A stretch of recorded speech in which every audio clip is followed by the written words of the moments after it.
California's Monterey Peninsula is peaceful, a perfect setting for golf. Today, the IndyCars invade. It's the last race of '95, a year of firsts. 4 different drivers won for the first time in their careers. Firestone returned to IndyCar racing and won its first race in 21 years with Scott Pruitt at Michigan.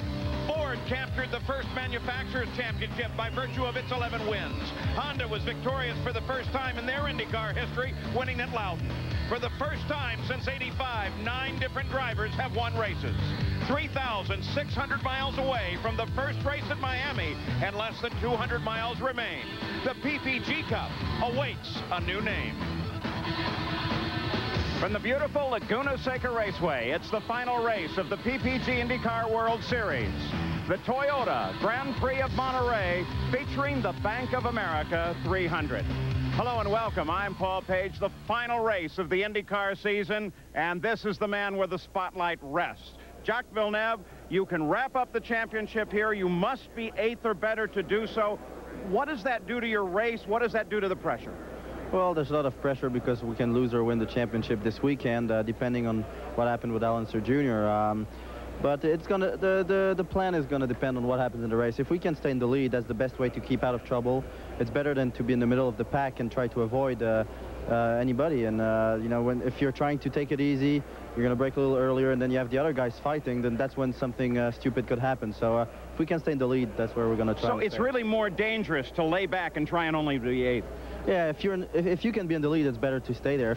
If you're in the middle of the pack, then you still have to drive aggressively, so you're not laying back too much, but you don't want to make any stupid move. Well, Jack, we wish you the best today. Hopefully we'll see you as a champion at the end. Now, there are other drivers here going to contest his positioning. Let's go to Gary Gerald. Well, Paul, here in the front row alongside Villeneuve, Brian Herta, the 3rd time this year that Brian has been in the front row. And Brian, I know this provides a great opportunity. Villeneuve's been so tough all year long. But in your mind, what's the key now to get your first IndyCar victory today? Well, you know, I think we got to really keep our heads about us. And, you know, Jacques got the championship to think about. So, you know, maybe I can attack early. Maybe I can take some chances that he can't afford to. So we just got to kind of see how it plays out. If I get an opportunity, you know, we're going to have to go for it because, you know, we're really out of the championship, so we're going to go flat out for that win. A lot of disappointments for this team this year, but they're hoping to finish on a big note today. Now, here's another interesting part of this combination. Joining Chip Ganassi this year, Joe Montana, one of the greatest ever to play in the NFL. Give us a quick assessment now of your rookie year being associated in IndyCar racing. Well, it's been a lot more than even I expected. I knew it was going to be a lot of fun, and the best part about it was a lot more than I did expect. And a lot of learning going on for me because I've been so close to it, both, you know, on the track and behind the scenes. So it's been a tough year, but you know, we got some improving to do. We've had some tough breaks, like you said, but hey, that's the way the things go in this sport, and we'll look forward to a good year next year. Been a great addition to have you on the IndyCar circuit. We're looking forward to '96. Thank you, Joe Montana. He's the grand marshal of all of this today. Now, there are a lot of other stories. Jan Beek has got one of them. Well, Gary, starting in the 3rd position today, and of course coming off his best finish ever in an IndyCar race just last weekend in Vancouver. Now, this is just your best shot, you think, of winning one of these things? Yeah, I think we got a chance today. You know, certainly push hard, try and beat Jacques and the rest of the guys, but it's going to be a tough, long afternoon, I think. Gilles de Ferran starts on the inside of row 2. Paul? Well, with '95 coming to an end, we look ahead to 1996 and some of the changes that may in fact occur there as we take a look at the starting field. They sit down on the front straightaway ready to go. We know, of course, that Jack heads off to Formula One after today. Teo Fabi remains with his Forsyth team, and there's the very real possibility that he's going to be joined by Greg Moore, the Indy Lights champion. Paul Tracy, he goes back to Roger Penske, the exercise of the option of his contract occurring there. Andre Ribeiro, well, he stays right where he is at Tasman and will be joined possibly by Scott Goodyear. That should be a nice combination. Arie Luyendyk, chances are good that he may be at RC Aero Wells. And Christian Fittipaldi, he heads off to Newman Haas to replace Paul Tracy. And speaking of Christian Fittipaldi, let's go to Gary Gerald. Paul, we've talked so many times about the new faces that have made this '95 season so very exciting. Without question, the man driving his final race for Derek Walker this year is one of them. Christian Fittipaldi here getting final instructions in the cockpit.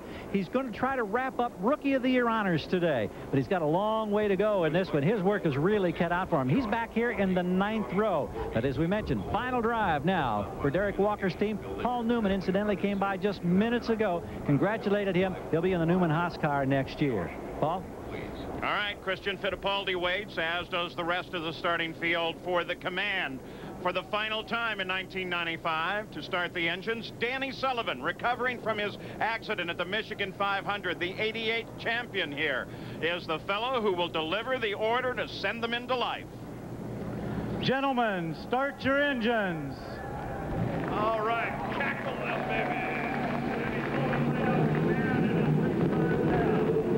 So Raul Boisel fires up his machine. The rest of the field all starting their cars ready to go racing. 26 sit on the starting grid on the pit straight. Jacques Villeneuve, he's the man of the focus. Of course, Al Unser Jr. will try to carve up through this field, and we'll be back with a start after this. Toyota Atlantic is much more than an exciting race series. It's the road to Indy. Champions like Rahal, Andretti, and Sullivan have taken this very same route. Toyota is committed to the Toyota Atlantic Championship because we may not know where the next series champion will come from, but we know where he's headed.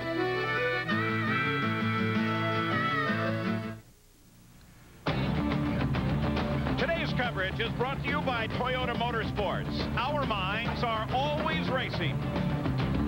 By Bank of America, banking on America. Bank of America. And by Goodyear, #1 in tires. We're moving even closer now to the start of the final race of the 1995 PPG IndyCar World Series here at Laguna Seca Raceway. And in the past few minutes, Derek Daly has come up with some information that could affect the outcome of the race. And Paul, it concerns tires and not which brand any car uses. But for some reason, the abrasive surface here at Laguna Seca seems to destroy the rear tires on imbalanced cars in as little as 10 or 12 laps. Now, two of the well-balanced cars have been Brian Herta and Jacques Villeneuve, even in the sunshine and on worn tires. That could bode very well for those two drivers this afternoon. Now, I want to show you the point standings right now at the top of the points order. And look in parentheses alongside Villeneuve and Al Unser Jr. Those are the points they would have if the current appeal would actually reverse the disqualification of Al Unser Jr. at Portland. It's kind of complicated, but Gary Gerald can make some sense of it for us. Well, there's no question now that this appeal has cast a big cloud of uncertainty over this final race of this season, but I think a couple of simple things to remember might help make it an easier day for all race fans. Keep this in mind. Jacques Villeneuve finishes 8th or better today. Regardless of the outcome of the appeal, Jacques wins the championship. Al Unser, however, if he finishes 3rd or worse, he's eliminated from any championship consideration, depending what happens with the appeal. Now, the appeal process begins September 18th. The 3-judge panel has been picked. They will hear the appeal that's been filed by Roger Penske, and then they will render a decision. But that's down the road. Junior, of course, is determined that he wants to keep the hopes alive as best he can today. He has to win this race. He's starting way back in 14th position. Nobody's ever won this race from that far back in the field. He's got a long way to go. But then remember, in the last 4 races, he's won 2, he's finished 2nd, he's finished 3rd. He wants to keep that roll going, Paul. Well, on the other hand, let's hope it gets decided on the racetrack here. Now behind the PPG safety cars, the field is rolling on the first warm-up lap. And when we come back, we'll look at how the field consists. America's always been a country of inventors, a nation of relentless tinkerers, a land of improvisation. Businesses start in garages, hobbies turn into industries. And if you're Bank of America, you hold up your end of the job by making sure every business service is in place. Or when the next brainstorm hits in the middle of the night, banking on America. Bank of America. Look. You know Goodyear tires. Everybody knows Goodyear tires. But did you know that Goodyear retailers have lowered prices? An amazing 25% on some of Goodyear's most popular passenger, light truck, and performance tires. It's true. And other sale prices start as low as $19.99. Believe it. Goodyear. We say they're the best tires in the world. And now you can save like never before. See your Goodyear retailer today. Because this sale ends soon.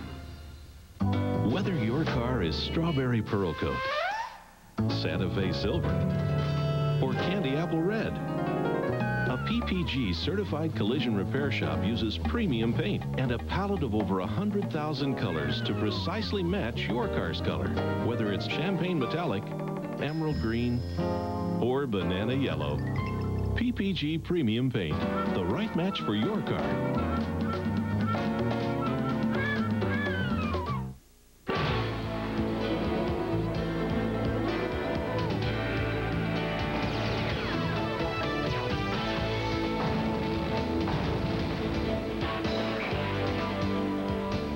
As they continue to warm up, let's take a look at the starting grid here on the pole. Jacques Villeneuve. This is the 6th pole in his last 9 races, and all have been new track records. Alongside is Brian Herta. He makes his 3rd front row start in only his 22nd race. In row 2, Gil de Ferran. 2nd place finish last week in Vancouver was a career best. And Teo Fabi. He won the first IndyCar race in Laguna back in '83. In row 3, Scott Pruitt, the Michigan 500 winner. And Mauricio Guzman. He's tied with Villeneuve for the most times running at the finish of a race. In row 4, it's Jimmy Vasser. He scored the 2nd highest number of points on natural road courses this year. And Paul Tracy, the winner of the last 2 races here at Laguna Seca in his last start for Newman Haas. Row 5, Andre Ribeiro. His best finish on a road course was 4th at Elkhart Lake. And Parker Johnstone. This is his best ever start on a road course. In the 6th row, it's Bobby Rahal. He won 4 in a row here. And Michael Andretti, who led every lap on his way to wins in '91 and '92. In row 7, Raul Boesel. And Al Unser Jr., who must finish 3rd or better to defend his PPG title. In row 8, Adrian Fernandez and Robbie Gordon. In row 9, Christian Fittipaldi and Stefan Johansson. The 10th row, Juan Manuel Fangio and Emerson Fittipaldi. The 11th row, Frederick Ekblom and Carlos Guerrero. In row 12, Marco Greco and Alessandro Zampedri. And the 13th row, Mimo Chiatarella and Hiro Matsushita. So that's the way they line up here, as now behind the single Toyota PPG pace car, they line up. Here is the race analysis, 84 laps. Villeneuve needs that 8th or better if he's going to clinch the PPG Cup Championship. Fuel stops, 24th lap. And then depending on yellows, we'll see how it goes. Today's field, there's the lineup of chassis and engines. And the circuit here at Laguna Seca is magnificent. 7-story elevation difference. And where can you pass here? Well, fortunately, there are a number of good passing zones, but I'll tell you what, the competition is always close here. And where can you get in trouble? Now we've got a whole group of places, and they're all the same as the passing zones. Let's go to Gary Gerald. Team we haven't heard much from this weekend, Newman Haas. Consider their drivers have done in the last 4 years. Tracy winning at the last 2, Michael Andretti winning at the 2 years before. They start 8th and 12th today, but Michael told me after the morning warm-up session they think they found the combination to get the car handling the way they wanted. He's very optimistic, even though he's starting at mid-pack. Jan? Just a couple of quick points here. First of all, Derek talked about the tires, potential problems here. Think of the chassis that's kindest on the tires. A lot of people think it's the Penske chassis. Also, a lot of crew chiefs up and down pit road already calling their drivers saying, watch out for that first turn. It can be notorious here at Laguna Seca. Paul? All right, behind that beautiful yellow Toyota pace car, Derek Daly. We're looking at a wave of changing age. Youth is really here. The youth movement in IndyCar racing. Consider this fact. The front row of the grid today is 24.5 years of age on average.